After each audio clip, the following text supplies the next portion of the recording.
The companions of the Prophet ﷺ were sitting talking amongst themselves, hadith of Sahih Muslim, when he came and he asked, "What are you talking about?"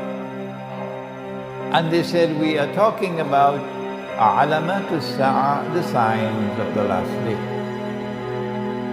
One of the major signs of the last day, and you know that there are 10, the 10 are not given in the order in which they will occur.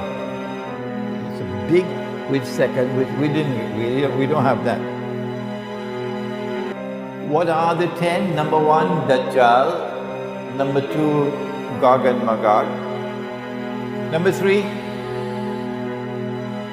the return of the son of Mary, Nabi Isa alayhi salam. Number 4, Dukhan, smoke.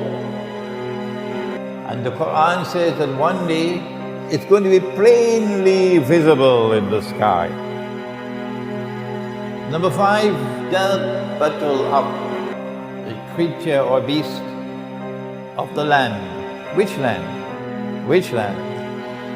I say the Holy Land, Al-Ardul Muqaddasa. Number 6, that the sun would rise from the west. Number 7, 8 and 9, 3 earthquakes in which the earth will sink down and swallow what it swallows.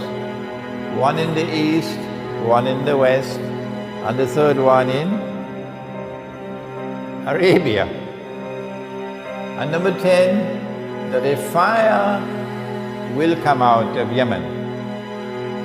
And this is not the fire that you use to cook, as a symbolic language, and drive people to their place of assembly for judgment.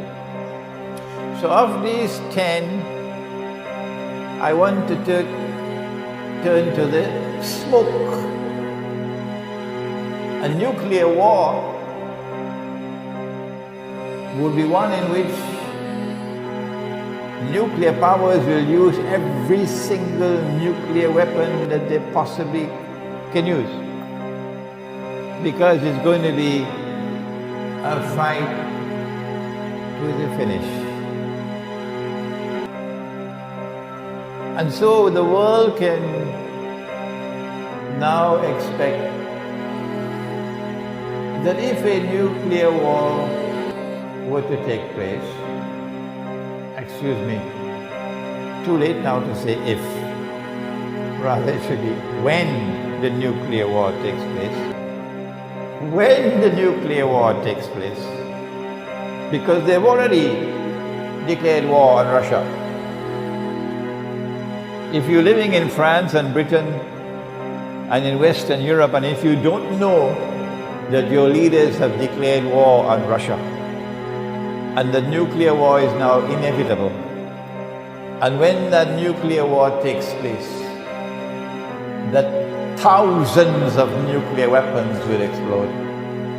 If you don't know that, then you are living in dreamland. And if you hope to survive in Western Europe, you're also living in dreamland. When it does take place, then I want to suggest to you tonight that the mushroom clouds which come from nuclear explosions, which will probably blot out sunlight, so that there will be no sunlight in the world. For how long, I don't know. The Christians speak of 3 days and 3 nights of no sunlight, but there's a hadith which speaks of 40.